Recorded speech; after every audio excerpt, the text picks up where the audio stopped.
Salut tout le monde, aujourd'hui dans Actu et Foi, 3 actus, 3 leçons de foi. Une tempête qui paralyse la Guadeloupe, des otages enfin libérés et des robots microscopiques qui ouvrent des chemins inattendus. Numéro 1, la tempête. En Guadeloupe, la tempête tropicale Jerry a déversé 20 cm de pluie en 3 heures. Routes coupées, quartiers inondés, activités suspendues. Ces tempêtes nous rappellent celles qui frappent nos vies.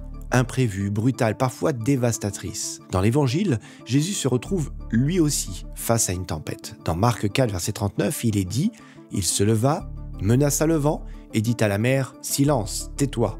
Et le vent cessa et il se fit un grand calme. Même au cœur de la tourmente, Dieu t'aide à ne pas sombrer et à garder confiance. Numéro 2, les otages de Gaza.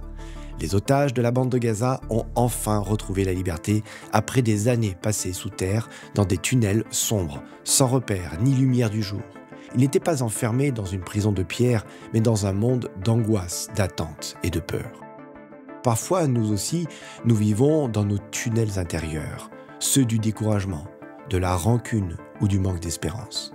Mais Dieu n'oublie personne, même dans les profondeurs. Le psaume dit « Il m'a retiré de la fosse du désespoir, du fond de la boue. Il a mis mes pieds sur le roc. » Psaume 40, verset 3. La libération, c'est d'abord cela. Retrouver la lumière, sentir à nouveau la vie et marcher vers la paix. Numéro 3, les spermbots. Des chercheurs néerlandais ont créé des robots spermatozoïdes guidés par un champ magnétique. Ils peuvent aider certaines femmes stériles, mais des robots du même type pourraient aussi apporter un traitement au plus près d'une tumeur. Une prouesse scientifique et une belle image spirituelle. Dieu agit parfois avec la même précision. Là où il n'y avait pas de chemin, il en ouvre un, nous dit Ésaïe 43, verset 19.